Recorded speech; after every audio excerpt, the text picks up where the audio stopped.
처음 교회가 시작되고 난 다음에 어떻게 교회가 성장해 갔는가, 325년까지의 역사를 좀 보겠습니다. 왜 325년인가 하면 그때가 교회가 처음으로 이 박해가 끝난 다음 324년까지 박해를 받았거든요. 박해 끝나고 난 다음에 전 300명의 전 세계 감독들 300명이 함께 모여가지고 회의를 했던 때입니다. 한번 터닝 포인트 점이죠. 그때까지 교회가 어떻게 나아갔는가를 오늘 살펴보도록 하겠습니다.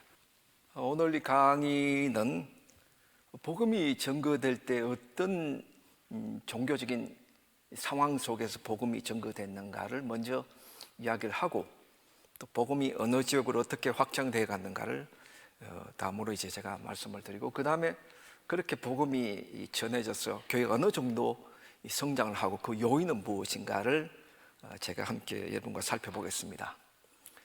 첫 번째 이야기, 교회가 어떤 시장, 어떤 환경 속에 들어갔는가를 제가 이 폼페이라는 이 AD 79년 8월 달에 그 완전히 지진으로 화산 폭발로 화산재에 덮인 이 도시를 가지고 시작하겠습니다.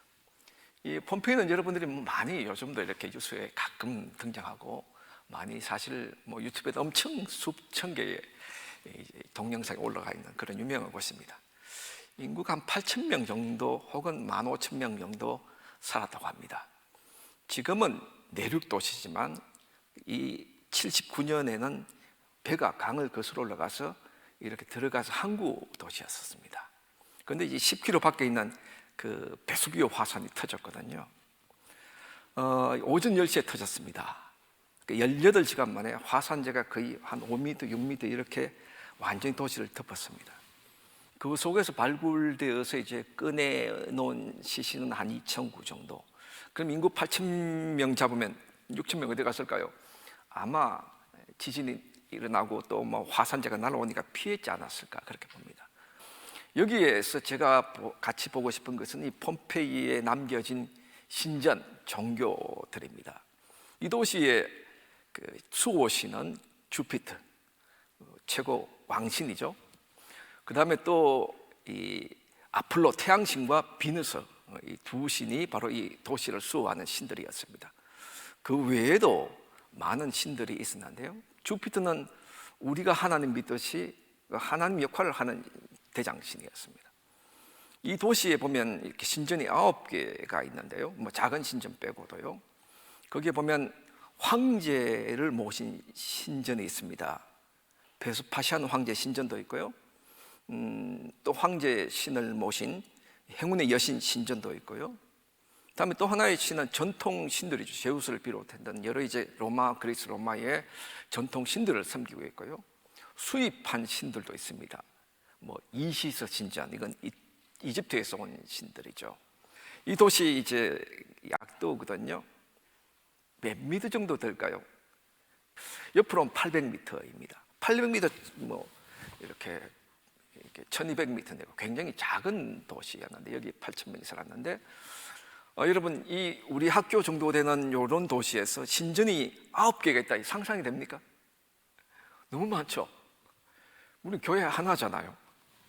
여기에 신전이, 큰 신전들이 9개나 있다, 상상을 초월하는 일이 이제 이런 도시 속에 있습니다.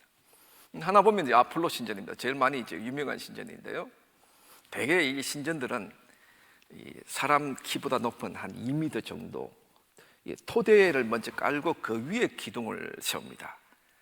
그 계단을 올라가죠. 올라가면 이렇게 이제 현관이 있고, 이제 문으로 들어가면 제일 안에 이제 신상을 모신 곳이 있습니다.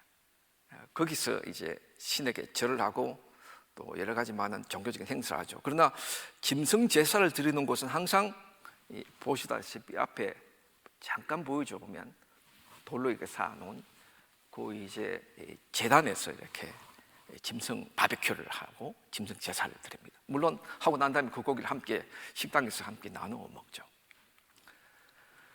이것은 바로 이 황제를 섬긴 신전입니다. 포르투나 아우구스타는 것은 이제 행운의 여신을 말하죠. 이 여신이 황제를 도운답니다. 그래서 이 황제는 죽으면 아포테오시스라는 행사, 이건 뭔가 하면 이제 원로원이 이 사람이 진짜 신의 아들인가를 결정합니다. 그러면 이제 그때부터 신으로 승성합니다. 제사를 드리고요, 죽은 날에 우리가 아는 대로 아구스토부터 시작해가지고 티베리우스, 칼리큐라, 클라우디우스, 네로, 나쁜 황제들도 있는데 이런 사람들을 원로원이 신이다 해가지고 이 신전에 신상을 만들어 놓고 로마 시민들이 가서 절을 하고 제사를 드립니다. 대개는 정치적인 충성 맹세, 애국심을 표현하는 정도로 생각을 많이 했다고 합니다. 그러나 보시다시피 바로 주택가 바로 옆에 저런 신전이 있어서 자기가 어떤 신을 섬기든 간에 또 이쪽 신전에 가서 또 절도 하고 또 이제 경배하는 그런 다신교를 섬기는 것이 로마 제국 사람들이었습니다. 우리는 이제 신전을 떠나가지고 가정을 가보겠습니다. 이건 350m 정도 떨어진 이 신비의 저택이라고 하는데 그 당시 주인 이름이 없는 곳들은 발견한 학자들의 이름을 붙였습니다. 왜 신비란 이름을 붙였을까요? 이 안에는 아주 신비로운 그림들이 있었기 때문입니다. 이 바쿠스 신, 포도주를 만들어주는 신이죠. 이 신의 그 예배, 이 신에게 제사 지내고 원식을 치르는 그림이 한방 가득 있었습니다. 여기 이제 입회하는 한 여자가 초신자죠. 들어와서 어떻게 신을 만나는지 이를 그려놨습니다. 이런 거 다 설명하면 시간이 모자라고. 여기 비스듬히 이렇게 누워서 어머니 이제 품 안에 이제 안긴 이 신이 바로 바쿠스 신입니다. 이런 신들을 만나가지고 이렇게 문제가 해결이 된다는 것이 바로 이 방의 그림들입니다. 굉장히 찬란한 아주 너무나 이렇게 아름다운 그림을 그려놨어요. 로마 시민들은 거기 그 폼페이 집들을 보면 전부 이렇게 너무너무 집안에 부자 집들은 그림이 많습니다. 그림 한 집에 수십 개 그림들이 있어요. 방의 벽면을 완전히 신의 그림으로, 또 어떤 집들은 아주 좀 야한 또 그림들로 이렇게 채워져 있습니다. 여기 이 집은 비너스의 집이라고 합니다. 왜냐하면 비너스 여신이 그려져 있었던 집이거든요. 그 옆에 왼편에 이렇게 조그만 또 마르스 신이 있습니다. 두 신을 섬긴 집이 있는데요. 이 조개 껍질에 아름다운 여신이 이렇게 그려져 있어요. 이 마당에. 아까는 우리가 집 안에 있는 거실 비슷한 곳에 이 신들 그림을 그려놨잖아요. 이런 데 그려져 있습니다. 로마인들은 어떻게 집을 생각했을까? 그저 식구들이 함께 사는 생활 공간 정도가 아니고요, 신성한 장소, 신을 모실 수 있는 신전 개념으로 봤었습니다. 그래서 모든 집들은 다 자기가 믿는 그 신의 신상들이나 그림들을 모셔놓고 경배 예배를 드렸습니다. 대개는 자기 식구들이 가장 잘 모일 수 있는 곳이에요. 부엌, 거실, 혹은 또 아까 봤던 안뜰, 이런 곳에서. 이런 곳에서 신을 그리거나 또 세워놓고 온 가족이 그 앞에 제사 예배를 드렸던 거죠. 키케레로라는 사람 여러분 아시죠? 이 사람은 예수님 시대에 살았던 사람인데, 이 사람들은 가장 신성한 곳이 어디냐, 가장 거룩한 곳이 어디냐, 시민들이 집이라는 거예요. 왜? 신들을 모셨으니까요. 이 신을 모신 예배의 장소가 가정이라는 겁니다. 각 가정에 아까 봤듯이 이 그림뿐 아니고요, 이런 라라리움이라 불렸던 신을 모신 사당이 있었습니다. 이 메난드라는 집인데요, 여기는 이제 두 개의 사당이 있었어요. 부잣집은 사당이 두 개가 있습니다. 여기는 100년의 집인데요, 발굴되고 100년 만에 다시 발견한 집, 발굴했는 집이라서 100년의 집이라고 하는데, 여기에도 보면 사당이 두 개 있습니다. 굉장히 아주 비싼 고급 집들이죠. 이런 곳은. 이곳은 베티의 집인데요, 여기는 마당에 이렇게 이 라라리움이 있습니다. 대개 이런 식으로 신전 축소형으로 사당을 만듭니다. 그리고 그 안에는 신의 그림이 있어요. 여기도 보면 이제 신적인 세 명의 춤추는 사람들이 있고, 뭐 중간에는 주인 같은데 뭐 주인이다 여신이다 그런 말도 있습니다. 이렇게 그림을 그려놨는데 신에게 뭘 하고 있습니까? 흔주 포도주를 드리고 있습니다. 밑에는 뱀이 그려져 있습니다. 뱀은 선한 영이에요. 축복을 주고 번영을 주는 신으로 알았습니다. 그래서 이런 그림들을 그려놓고 지금은 없어졌지만 그 안에 신상을 둬요. 작은 신상, 자기가 섬기는 신상을 두고 거기에서 드디어 예배가 매일매일 일어나는 거죠. 가정뿐 아닙니다. 음식점에도 사당을 만들어 놨습니다.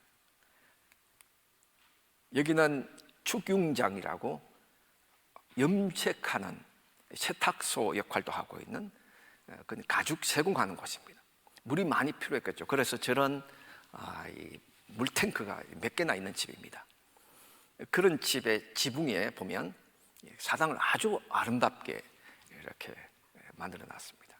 자, 이곳에서 어떻게 무슨 예배를 드렸을까요? 볼까요? 매일 아침 새벽에 그리고 일이 끝나는 저녁에 2번 모여가지고 온 가족, 집에 종들이 있으면 종들까지 모여가지고 뭐 짧지만 경배 예배 행사를 가졌습니다.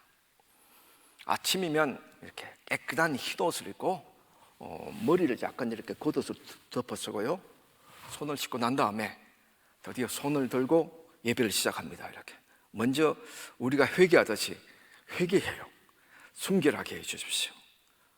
그래서 마음도 몸도 순결하게 해주십시오. 이렇게 가슴까지. 그러니까 먼저 순결을 요구해요. 이렇게 순결하기를 기도해요. 그 다음에 램프를 켭니다. 그리고 향을 피우고 기도를 시작해요. 신이여 일어나십시오. 이 새벽에 아침빛을 지키는 신, 새벽에 야누스여 일어나십시오. 신을 먼저 불러요.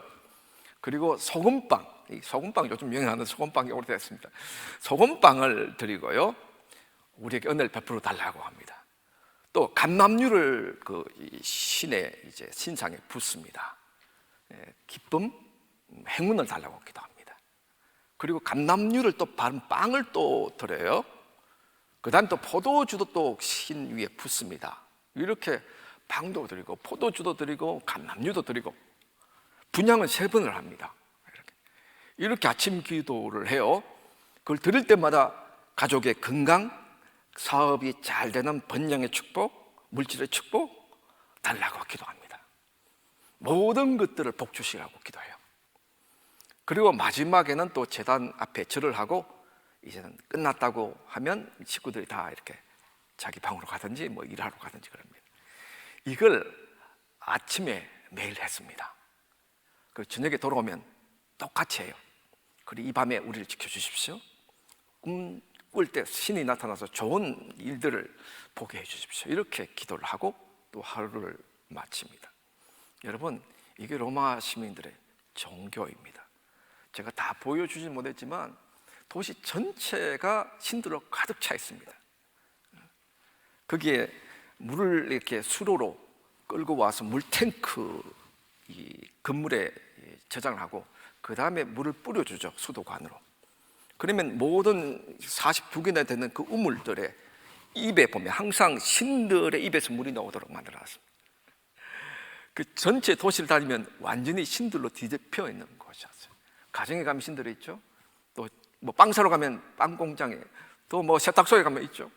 모든 곳에 신들이 넘치는 그런 곳이 로마 제국의 도시였습니다. 종교가 얼마나 중요한지 모릅니다. 종교와 삶이 분리되어 있지 않아요. 왜요? 우리 이렇게 큰 제국을 만든 것은 누구 때문이다? 우리의 신들이 우리를 축복해 줬기 때문에. 이게 그들의 믿음이에요. 그래서 자기들 뭘 해야 됩니까? 경건. 경건이란 말은 그 로마 시민들이 흔히 쓰는 단어였지 기독교 단어가 아닙니다. 우리는 경건해야 된다. 뭘 해야 되는 겁니다. 신들에게 책임을 다해야 돼요. 신들을 기쁘게 해줘야 돼요. 우리는 경건해야지만 다 계속 축복을 얻을 수 있다고 생각했습니다. 그래서 최대한 이들이 1번으로 생각하는 것은 뭡니까? 종교예요. 그 황제는 15명의 대제사장 가운데 1번 사제, 대사제입니다. 폰티팍스 막시무스 1번 대사제. 그래서 15명 대제사장과 함께 국가 제사를 지냅니다. 모든 총독, 모든 시, 모든 도시 다 마찬가지예요. 다 1번 의무는 신들을 기쁘시게 하는 것입니다. 이게 로마 사람들의 믿음이었습니다. 그래서 많은 신전들이 지어졌죠. 얼마나 돈이 많이 들어갔겠어요. 그런 거대한 신전을 지었다는 것은요, 각종 이제 경제 활동이 이루어지는 것이 신전이죠. 건축하고 그 안에 또 미술, 조각, 그 다음에 매일 드려지는 예배, 제사, 그런 너무나 이제 종교적인 일들로 충만한 사회가 바로 로마 사회였습니다. 가정에 가도, 길거리에 가도, 수도가에 가도, 작업장에 가도, 어디에 가도 항상 이렇게 신들을 볼 수 있었습니다. 이게 로마 사회였습니다. 인생의 모든 사건들은 다 신들과 관련되어 있습니다. 그래서 그들은 시집 장가 애들 보낼 때 신에게 가서 물어봐요. 저 사람과 혼사를 맺는 것이 맞습니까? 그러면 또 제사장이 또 이렇게 계시받고 이렇게 막 전달해 주죠. 그럼 그게 또 잘 못 알아들으면 옆에 통빈이 있어서 통역 맡겨줍니다. 항상 신탁이라고 하죠. 신의 음성을 듣고 행동하려고 했었습니다. 가정사뿐 아닙니다. 국가에서 큰 전쟁을 치를 때 항상 제사를 지내고 제사장들은 신의 음성을 들어 전쟁을 나가도 됩니까? 안 됩니까? 가면 이기겠습니까? 못 이기겠습니까? 이렇게 항상 신들의 음성을 듣는 사회가 로마 사회였습니다. 이런 종교 생활을 하는 사람들에게 기독교가 들어간다면 어떤 일을 해야 될까요? 어느 정도의 능력이 있어야지 이 사람들을 돌이킬 수 있을까요? 그 일을 했던 사람이 바울입니다. 바울은 3차에 걸쳐서 이렇게 전도 여행을 다녔죠. 마지막에 로마로 압송되어 가면서 그렇게 가고 싶었던 로마를 죄수의 신분으로 가게 됩니다. 이것으로 끝이 아닙니다. 여러 교부들의 서적을 보면 그는 4차 전도 여행까지 합니다. 그는 로마서를 보낼 때 2번이나 스바나, 스페인에 갔으면 좋겠다는 소망을 밝혔습니다. 하나님이 안 들어주실까요? 그는 땅끝까지 가야 되는데요, 그가 부름받을 때 이방의 빛으로 삼아서 너를 땅끝까지 이렇게 보내겠다 하셨는데, 땅끝이 어디입니까? 로마는 아니잖아요. 그는 땅끝에 가기로 했습니다. 스페인 다음에는 대서양이죠. 스페인에 가서 다시 로마로 갔다가 AD 67년에 이제 참수 처형을 당했다는 기록이 여럿 있습니다. 이렇게 다니면서 선교를 했는데, 우리가 금방 읽었던 로마서 15장에 보면 어떻게 선교를 했을까요? 하나님이 나를 통해서 역사하셨는데요, 어떻게 역사하셨을까요? 말, 행위, 표적, 기사의 능력, 성령의 능력, 이 5가지로 예루살렘으로부터 일루리곤까지, 지금의 크로아티아와 알바디아 지역까지 갔다고 합니다. 우리가 앞에 보면 다시 보십시오. 지도를 확인해 보면 간 흔적이 없습니다. 그러니까 분명히 일루리곤까지 갔는데, 여러분, 일루리곤은 바로 저기 마케도니아 있죠. 마케도니아 서쪽으로 해서 위쪽입니다. 지금의 알바니아와 크로아티아 여기까지 갔어요. 그러니까 사도 바울이 간 모든 곳이 다 기록된 것은 아니라는 것을 우리가 알 수 있습니다. 일루리곤까지 갔대요. 가서 뭘 했느냐? 말 복음을 전해야 되죠. 그 다음에 또 행위, 이건 수고입니다. 엄청 수고를 많이 했죠. 그 수고는 우리가 눈물 나는 기록들을 우리가 보게 됩니다. 얼마나 수고를 많이 했던지. 그것만이 아니었습니다. 표적, 이거는 여러분 아시죠? 이렇게 기사의 능력, 기적들 아닙니까? 성령의 능력 좀 구분해서 이야기를 해요. 이 5가지로 일을 했다고, 하나님이 나를 통해서 이런 일을 했다고 해요. 선교를 할 때 필요한 일이 무엇인지 아시겠습니까? 단순히 복음 전가하고 열심히 수고하고 그 정도로는 안 된다는 거예요. 그 정도로 안 됩니다. 무엇이 더 필요해요? 표적도 필요하고 기사도 필요하고 성령의 능력도 필요해요. 여러분, 왜 이런 이야기를 한 줄 아십니까? 기사와 표적 정도는 이방 신전에도 일어나는 일들이었습니다. 하나 예를 들어 볼까요? 아스클레피우스 신이 있는데 치료 신이에요. 여러분 그리스 로마 신화 읽어본 분은 저기 지팡이 왜 뱀이 붙어 있는지는 아시겠죠? 이렇게 자기가 죽은 사람 살리고 있는데 뱀이 나타나서 가지고 지팡이를 때려 죽였는데 갑자기 어느 뱀이 한 마리가 더 나타나 가지고 그 뱀에게 약초를 주는데 그 약초를 먹고 뱀이 또 살아난 거예요. 그래 그 약초를 가지고 자기가 살려내려고 했던 사람을 이렇게 살려놓죠. 그래서 항상 아스클레피우스는 늘 지팡이와 뱀이 이렇게 있습니다. 이 신전, 이런 신전이에요. 그리스 철학자인 클라우디우스 아이리아누스라는 사람이 썼는 그 짐승들에 대하여라는 책에 보면요, 이런 이야기가 있습니다. 한 여성이 이 안에 기생충이 많았던 거예요. 그러니까 의사들이 못 고쳤습니다. 그래서 신전에 갔죠. 신에 고쳐달라고. 그러니까 제사장들이 눕혀 놔놓고 목을 잘라서 손을 집어내고 기생충을 꺼냈습니다. 그 목을 붙이려고 했는데 잘 안 되는 거예요. 그때 누가 나타났냐? 예, 아스클레피우스가 나타났습니다. 화를 막 냈지. 니들이 그것도 못하자 이놈들아 이러면서. 그래서 그 자리에서 목을 딱 붙여주고 이 여자를 딱 일으켰습니다. 이런 이야기들이 있습니다. 여러분, 이런 대형 신전들, 돈이 엄청 들어간 신전들, 이런 신전들이 어떻게 해서 지어졌을까요? 그냥 설교도 하고 그냥 가르치고 그러면 될 것 같습니까? 아닙니다. 늘 이런 신전에 이런 기적들이 사실 있었습니다. 자, 우리가 5가지를 봤는데요, 제가 한 가지 질문하겠습니다. 사도 바울이 말했던 그 5가지, 말과 수고와 표적의 능력, 기사, 성령의 능력, 이 5가지가 사도 바울 이후의 모든 선교사들에게도 있었을까요? 여러분 어떻게 생각하십니까?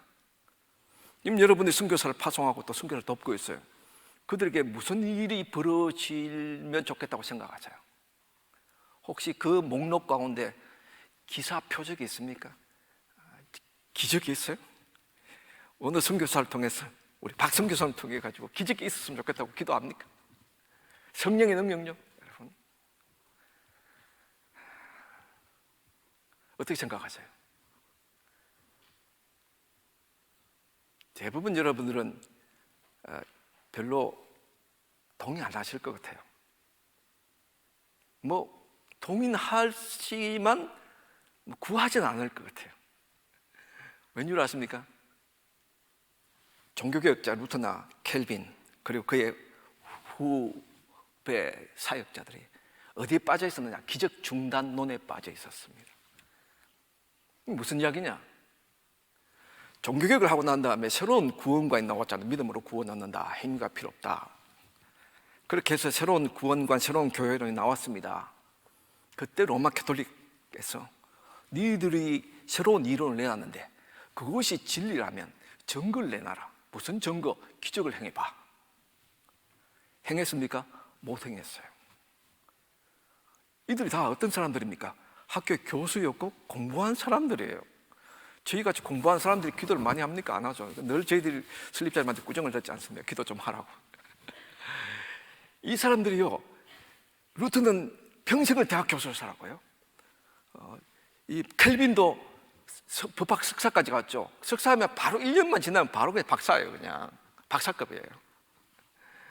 그렇게 오랫동안 공부했는데 루트는 여러분 아시다시피 이렇게 기도가 밀려가지고 막 몰입해가지고 몰빵해가지고 막 그냥 일주일 살아났던 걸 다 하고 막 그래서 너무 힘들었다, 이런 고백이 몇 개나 나오죠. 이게 종교개혁자들이 기도를 좀 덜 했던 사람들이 솔직히 말해요. 그래서 그런지 그 기적을 해가지 못했습니다. 그리고 뭐라고 말했느냐? 마틴 루터는 이 모든 기적들은 우상 숭배를 하게 만드는 사탄의 것들이라고 이야기했습니다. 왜요? 그 당시 성자들 숭배했거든요. 마리아를 숭배했거든요. 그 뒤에 항상 누가 숭배됩니까? 예수 그리스도가 숭배되는 것이 아니고 성자들이 숭배돼서 성자들 이름으로 기도를 하고 있으니까. 그래서 이 사탄 기원론, 모든 기적에는 사탄이 작용하고 있다, 이렇게 하면서 기적은 이미 사도시대 때 끝났다고 가르쳤습니다. 그러자 그 따라가는 모든 후배들이 켈빈까지도 다 기적 중단론에 빠져버렸습니다. 기적은 더 이상 필요 없다는 거예요. 기적은 초기에 사도시대에만 있었고 그 다음에는 사실 없었다. 그 다음에 있는 것들 전부 다 마귀들이 장난쳐가지고 성자들 숭배하고 마리아 숭배하려고 만드는 것이다, 이렇게 설명을 했었습니다. 그리고 합리주의, 계몽주의 시대에 다시 한 번 더 기적에 대해서 사람들이 의심했죠. 계몽주의 여러분들이 아시는 대로 믿을 만한 것은 증명이 돼야 돼요. 증명되지 않은 것은 진리가 아닙니다. 기적이 증명이 됩니까? 신비가요? 다 빼죠.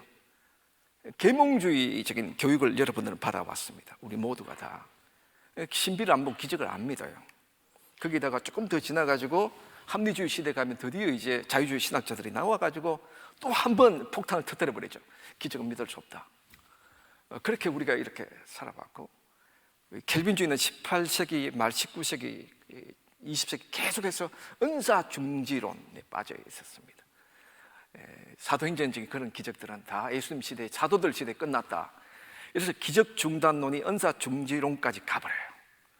우리들은 자연스럽게 기적 별로 중요시하지 않습니다. 기적을 잘 다루지 않아요. 그러나 과연 교회 역사는 어떻게 말할까요? 여러분과 함께 풀어가고 싶은 오늘 이 주제가 바로 이겁니다. 과연 표적, 기사, 성령의 능력이 계속 됐을까요? 자, 이제 풀어가겠습니다. 물론 그것만 보는 건 아니고요, 325년까지 어떻게 이제 복음이 전거됐는가를 보도록 하겠습니다. 제일 처음 이제 복음은 유대 땅에서 시작되고 사마리아로 갔죠. 그 다음 어디로 가야 될까요? 레바논, 바로 위에 레바논이죠. 이렇게 베드로가 가서 설교를 합니다. 마로는 사람이 자기 대저택을 내줬는데 거기서 500명이 들어가서 복음을 받아요. 그 다음에 또 안디옥에 베드로가 또 가서 설교를 했을 때 10,000명이 예수를 믿습니다.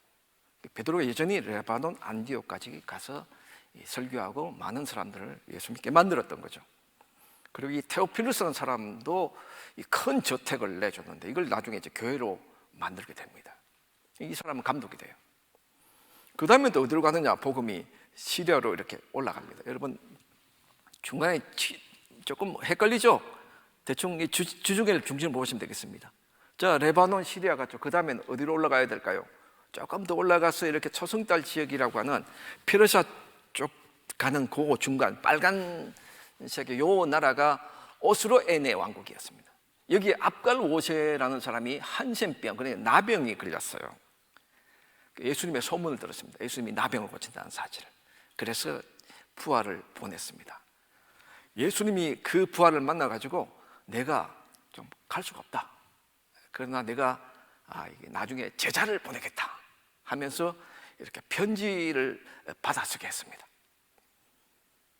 그래서 편지를 받아 쓰고 예수님 이렇게 초상화도 하나 그려서 왕국으로 돌아갔습니다. 그 다음에 예수님이 제자를 보냈느냐? 안 보냈습니다. 성천을 하고 난 다음에 도마가 예수님의 말씀을 듣고 아다이라는 70인 제자 가운데 한 명을 보냈습니다. 이 아다이가 가서 왕의 한센병을 치료했던 거죠. 그리고 그 지역에 복음을 전했습니다. 왕은 개종을 했고 아다이는 여기서 머물지 않고 페르시아 쪽으로, 메소포타미아, 바벨론 쪽으로 선교사들을 보내었습니다. 압갈 8세는 2세기 사람인데요, 또 이쪽 지역의 그 자료에 보면, 법률이라는 책에 보면 압갈 5세가 아니고 압갈 8세가 기독교를 받아들였다는 이런 이제 기록이 있는데 뭘 이렇게 우리가 두 개가 뭘 믿어야 될지 모르겠습니다. 그 다음에 이제 북아프리카겠죠. 북아프리카는 카르타고가 중심지인데요, 카르타고는 제국에서 세 번째 도시였죠. 발달된 도시였는데 이곳에 복음이 들어가서 라틴어로 100한 50명경의 성경이 번역됐습니다. 그리고 세월이 한 100년 지나면 여기 회의가 열렸을 때 87명의 감독들이 모였을 만큼 엄청난 속도로 발전을 이루었습니다. 이집트는요, 베드로가 로마에서 체험당하고 난 다음에 마가가 그의 제자였는데, 마가가 알렉산드리아에 가서 교회를 개척했었습니다. 알렉산드리아 초창기의 감독들이 이렇게 이름들이 남아 있습니다. 안니아노라는 사람은 마가 다음에 이렇게 복음을 전했던 사람입니다. 이렇게 해서 알렉산드리아는 계속해서 감독이 한 번도 끊기지 않고 지금까지 나왔죠. 그 다음 이집트를 통해 가지고 누비아, 그 다음 이디오피아로 복음이 사색에 전해졌습니다. 인도는 제가 지난번에 이야기할 때 잠깐 이야기했는데요, 도마, 예수님의 쌍둥이 형제인 도마가 가죠. 예수님이 도마야, 인도로 가라 했더니 다른 곳은 뭐 가도 괜찮은데 인도는 못 가겠습니다. 무슨 이유인지 모르겠어요. 인도는 못 가겠다고 했어요. 근데 한번 이 곤도 파레스 왕이 보낸 이 종들이 건축가 목수를 이렇게 뽑는다는 거예요. 그래서 예수님이 이 인도 왕에게 팔아버린 겁니다. 그래서 도마가 인도에 팔려가요. 팔려가서 이 도마에게 누가 건축가니까 내가 돈을 주마, 왕궁을 지으라. 그런데 한동안 지났는데도 불구하고 집이 올라가질 않아요. 너 어떻게 했냐 하니까 돈을 몽땅 다 가난한 사람 줘버렸습니다. 왕이 화가 났죠. 내가 준 돈 집은 안 짓고 사람들에게 나눠줬다니. 그래가지고 화형을 시키려고 했었습니다. 그리고 가둬놓고 있는데 꿈에 죽은 동생이 나타난 거예요. 뭐라고 말했느냐? 내가 죽어서 천국에 갔더니 형이 도마에게 준 돈으로 지은 집이 있더라는 거예요. 너무 근사한 집이라서 천사들에게 나 저 집 나 들어가 살게 해주세요 하니까 천사들이 야 저건 너 형 집이야. 너 형한테 가서 이렇게 허락을 맡아야 돼. 그래야 꿈에 나타났다는 겁니다. 이 사실을 들리 알고 왕이 도마에게 사과하고 내가 미안하다 그러면서 이 복음을 전하겠다는 그런 기록이 도마 행전에 남아 있습니다. 구전 전설에 또 따르면 이 도마는 이 칼라 여신에게 제사를 지내라는 그 브라만 지도자들의 명령을 거절해 가지고 창에 찔려서 순교했다고 합니다. 이 인도는 나중에 그 알렉산드리아의 판테누스 교장이 인도 상인의 초청을 받고 2세기 말에 가서 전도했다는 기록도 있습니다. 바돌로메도 인도에 다녀갔다는 기록이 있어요. 지금 여기 보면 이렇게 도마 무덤 있는 자리에 건축한 성도마 교회가 있는데 지금 도마 교회는 80만 정도의 성도들과 1000명의 목회자들이 사역을 하고 있는 교회입니다. 자, 프랑스로 가볼까요? 프랑스는 2세기에 복음이 전해졌었습니다. 로마에서 조금 더 가면 이렇게 프랑스죠. 여기에 그 프랑스 조금 중부 밑에 그 리옹 유명한 도시가 있잖아요. 이곳에서 박해가 일어났는데 177년에 48명이 순교당했습니다. 포티누스 감독이 이때 순교를 당하는데요. 재판정에서 총독이 너가 믿는 하나님은 누구냐 하니까 당신이 자격이 있으면 하나님 알 거다 뭐 이런 기록이 남아 있어요. 이 사람 뒤에 이레니우스라는 사람이 스무나 소아시아에서 파송돼서 목회를 이어갔죠. 지금 이렇게 성 포티누스 감독을 기념한 교회가 있습니다. 이때 다음에 프랑스에 아직까지도 여러 지역에 복음이 전해지지 않았거든요. 이 7개 지역에 바로 파비아누스가 3세기 초에 7명의 감독을 파송합니다. 249년이군요. 이탈리아에는 어떤 일이 벌어졌느냐? 에미그리우스라는 사람이 있었는데요. 이 사람은 프랑스 사람이 아니고 독일 쪽의 사람이었습니다. 세례받고 그가 사제로 임명됐는데 그 당시 디오클레티안 황제 박해가 일어나가지고 온 제국의 병력, 경찰력을 다 동원해서 완전히 기독교를 8년 동안 뿌리를 뽑았던 그런 때입니다. 그때 그도 이 박해를 피해가지고 로마로 갔는데 그라티아누스라는 사람 집에 갔는데 마침 딸이 중풍병자로 누워있는 거예요. 그래서 세례받으면 나으리라. 온 가족이 세례받자 치유가 됐습니다. 또 한 번 이렇게 맹인이 있었는데 당신이 세례받아 믿고 세례받으면 나으리라 했는데 또 이렇게 눈이 떠졌어요. 그래서 사람들이 드디어 아스클레피오스 신이 나타났다. 그래서 이 신전에 이 사람을 데리고 납치해서 데리고 간 거예요. 거기에 엄청나게 많은 이제 병자들이 있어 신전에. 거기서 치유해 주기 시작했습니다. 1000명이 넘는 사람들이 세례를 받고 치유가 됐었습니다. 한동안은 이렇게 박해를 받고 있는데 또 한쪽은 이렇게 또 기적이 있었던 겁니다. 이 사람이 3년 동안 병자를 엄청나게 많이 고쳤고요. 나중에 이 사람이 감독에 임명되는데 이탈리아에 여기에 가서 이렇게 또 기적을 행했던 겁니다. 그러자 총독이 마음에 들었어요. 사위 삼고 싶었습니다. 그리고 신전에 제사장으로 임명하면 돈도 잘 벌 것 같아서 병을 너무 치유를 잘하니까. 그래서 자기 딸을 소개해 줬는데 오케이 해가지고 자기 딸과 교제하면서 이 배우자감을 데리고 와서 세례 줘 버린 거예요. 결혼을 하지 않고. 그래서 화가 나가지고 폴리미우스 총독이 머리를 잘라 죽였습니다. 30살 나이에 그가 죽었습니다. 스페인은 여러분 콤포스텔라 산티아고 잘 아시죠? 이렇게 요즘 순례 40일 동안 막 걷고 하는데 그게 왜 거기 갑니까? 야고보의 서신에 있죠. 야고보가 헤롯에게 목을 잘려 죽었는데요. 어떻게 시신이 유대에서 이렇게 배를 운송돼 가지고 여기 간 거예요. 스페인에 갔는데 814년경에 스페인은 306년에 처음으로 공회가 열렸는데 많은 이 조항들이 있는 거 보면 굉장히 많은 발전이 이루어진 곳인 것을 보게 돼요. 그 유대인하고 이교도들과 결혼을 금지하고 그 다음에 또 식사도 유대인들과 하지 마라. 유대인과 굉장히 스페인에서 갈등이 많았습니다. 성직자들은 독시도로 살아라 이런 명령. 그리고 성화상을 너무 숭배하고 있으니까 좀 덜 그리고 그리지 마라 이런 것들이 있습니다. 자, 영국은 어땠을까요? 영국은 이 성 알반이라는 사람이 이렇게 숭배되고 있는데요. 이 사람은 디오클레티안 박해 때, 그러니까 4세기 초에 순교한 사람으로 알려져 있습니다. 이 사람은 자기 집에 암피발루스라는 사제를 숨겨줬어요. 그 이제 박해를 피해가고 도망가야 되니까. 그리고 이제 군인들 왔을 때 암피발루스 옷을 입고 사제복이 있었던 것 같습니다. 그걸 입고 대신 끌려 나가서 처형을 당했습니다. 그 그림에 남아 있는 걸 보면 목이 이렇게 잘리죠.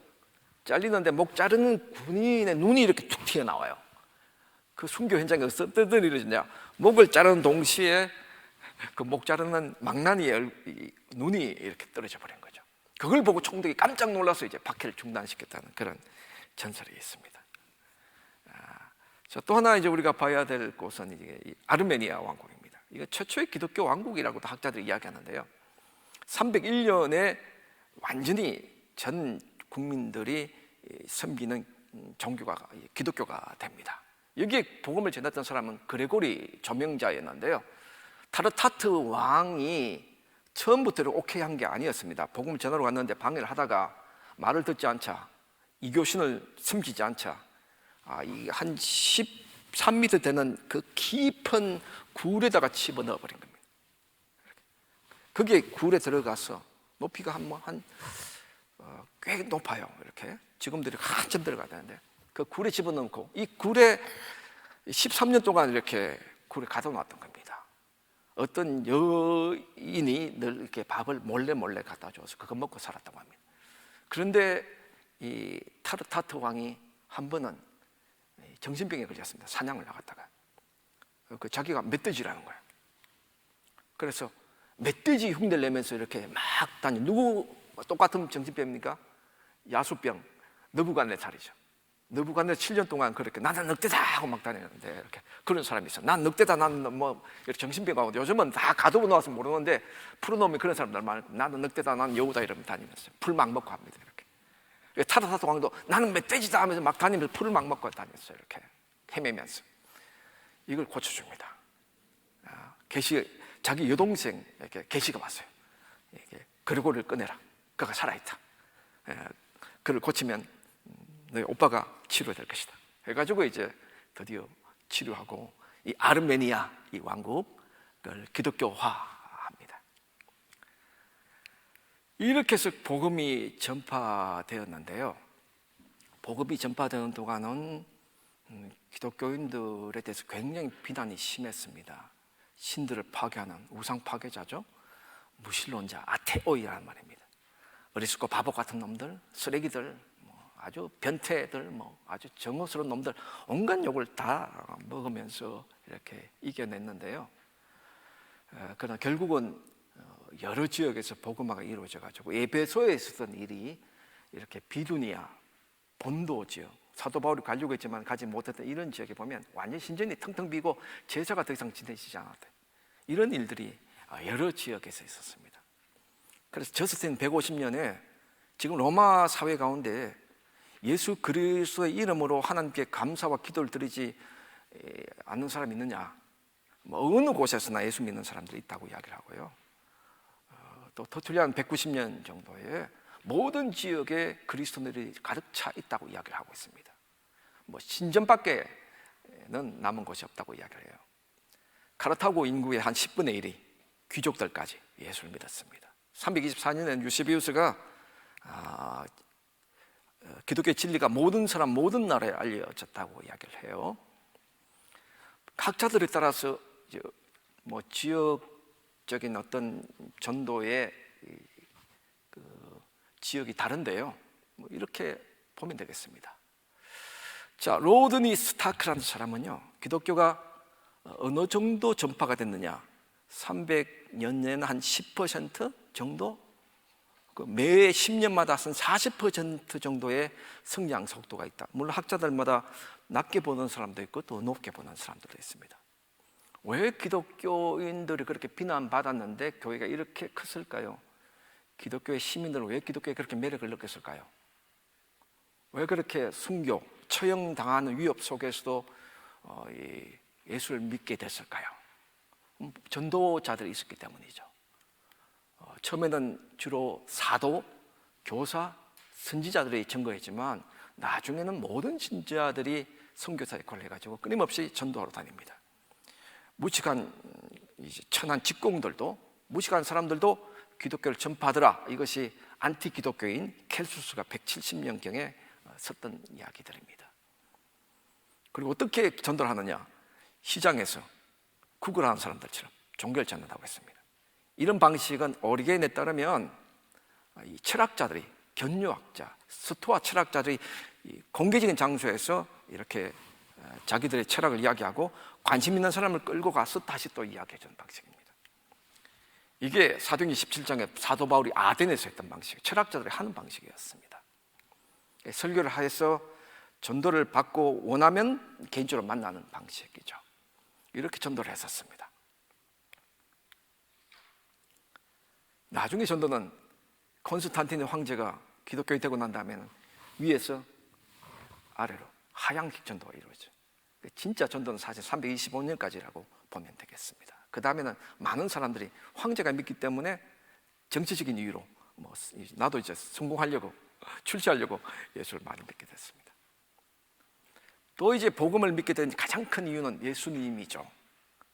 예수님의 어떤 분인가 여러분 잘 알고 있습니다. 믿지 않는 로마 시민들이 예수님을 이렇게 만날 때, 그 기록을 볼 때 너무나 신비로운 인물이에요. 이런 인물이 없었죠, 이때까지 역사 속에서.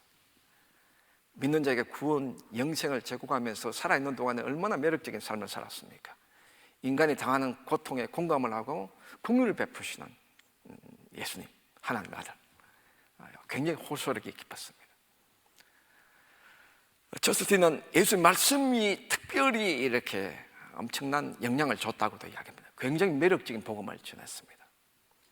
배타적이지만 어느 종교 갖지 못한 이 말씀, 진리를 가르쳐 줬던 거죠.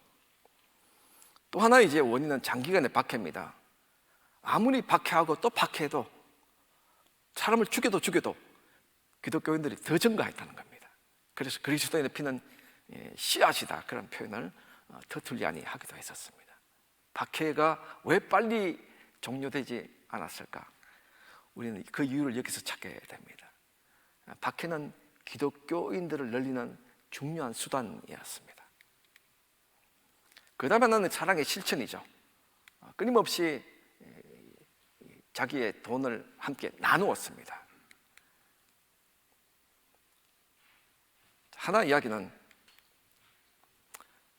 노예 해방입니다. 소멜라니아는 원로원의 최고의 가문의 부인이었는데 자기 휘하에 노예가 32,000명 있었습니다. 상상이 됩니까? 전 세계 땅을 갖고 있었는데 그 땅을 재산을 팔아서 가난한 사람이 주는데 7년이 걸렸다고 합니다. 그만큼 많은 재산을 갖고 있었습니다. 남편 재산, 자기 재산 다 합쳐가지고 재산이 없는 곳이 없었다고요. 여러분, 노예가 해방되면 그 노예만 있습니까? 그 또 딸린 아이들과 가정이 있지 않습니까? 32,000명 플러스 몇 배가 됩니까? 교회가 생길 수밖에 없죠. 노예를 이렇게 해방하면 그냥 하지 않습니다. 관청에 데리고 가가지고 해방 의식이 있습니다. 이게 메뉴 미신으로 하는데요. 가서 이렇게 무릎 꿇고 드디어 관리 앞에서 해방 의식을 치르는데 모자, 이 삼각 모자를 써요. 이걸 쓰고 갑니다. 필레우스라고. 그리고 평생 이 필레우스를 쓰고 다녀요. 그래서 관리가 생각해 보십시오. 갑자기 수백 명이 와가지고 노예 해방식을 해요. 뭐 때문에 노예 해방식을 하지? 기독교인 주인이에요. 그뿐 아닙니다. 많은 교회들이 헌금을 수억씩을 써가지고 노예들을 해방하는 일을 굉장히 많이 했습니다. 그래서 4세기 암브로시우스 같은 사람은 밀란에서 너무 많은 돈을 써가지고 비판을 받을 정도였거든요.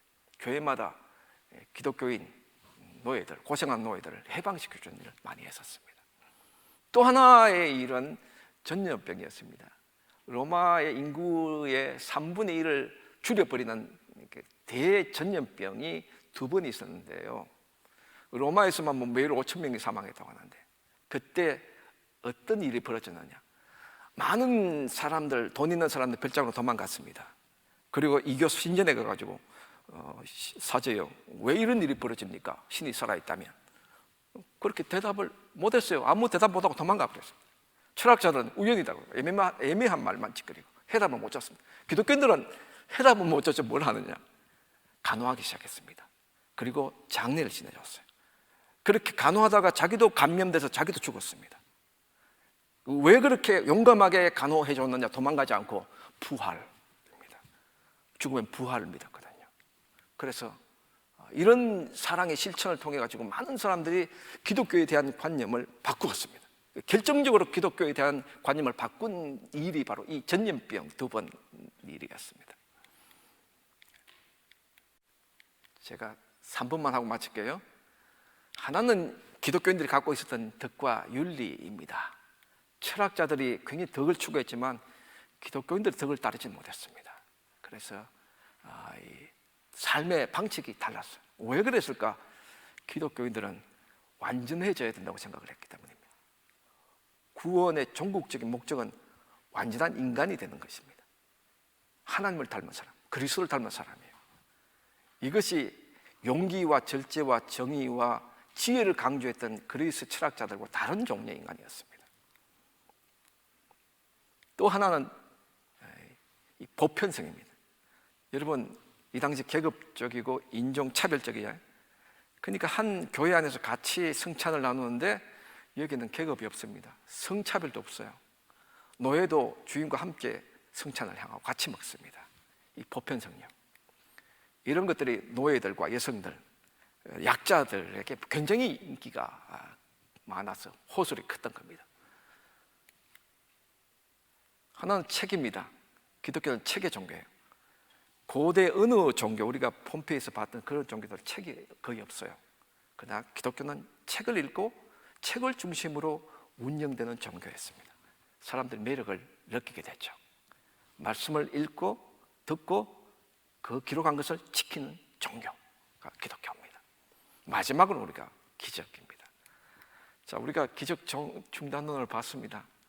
여러분, 답을 가졌습니까? 어떻게 생각하세요? 수많은 그 전도의 역사를 보면 기적 없이 일어난 건 없습니다. 여러분, 사도행전을 보면 지난번에 우리 목사님, 담임 목사님 설교할 때 들었죠? 바보라는 곳에서 바예수라는 마술사 어떻게 됐습니까? 눈을 감겨버렸죠. 누가요? 바울이 처음 예수 믿을 때 어떤 기적을 경험했습니까? 자기 눈이 멀었잖아요. 예수님 만나고 4월 동안죠. 그 일 그대로 행합니다. 루스드라에 가면 안전병을 일으키죠. 사람들이 신이 나타났다고 제사를 막 드리지 않습니까? 그 당시 아클레피우스처럼 이렇게 치유신이 나타난다고 본 거죠. 이렇게 제우스가 나타났다. 사도행전에서 기적을 빼면 뭐가 남습니까, 여러분? 그 기적을 빼고 어떻게 진리가 증거되겠습니까? 우리가 본 대로 이런 전도 역사를 보면 너무나 많은 기적들이 있죠. 한 이야기만 하고 제가 끝내겠습니다. 폰투스 출신의 그레고리라는 사람이 있었습니다. 공부를 많이 해서 법률가가 되길 원했는데 오리겐을 만나가지고 230년경에 그는 드디어 예수를 믿고 오리겐 밑에서 5년 동안 신학과 그다음 철학, 세상의 많은 학문들을 공부했습니다. 그가 고향에 갔습니다. 돌아가서 복음을 전했는데 자기가 갈 때에 17명의 교인이 있었다는 겁니다.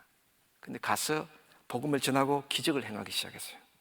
그래서 그의 이름 그레고리 뒤에 타우마루쿠투스라는 기적의 사나이라는 별명이 붙었습니다. 그래서 그레고리 타우마루쿠투스라고 불러요. 좀.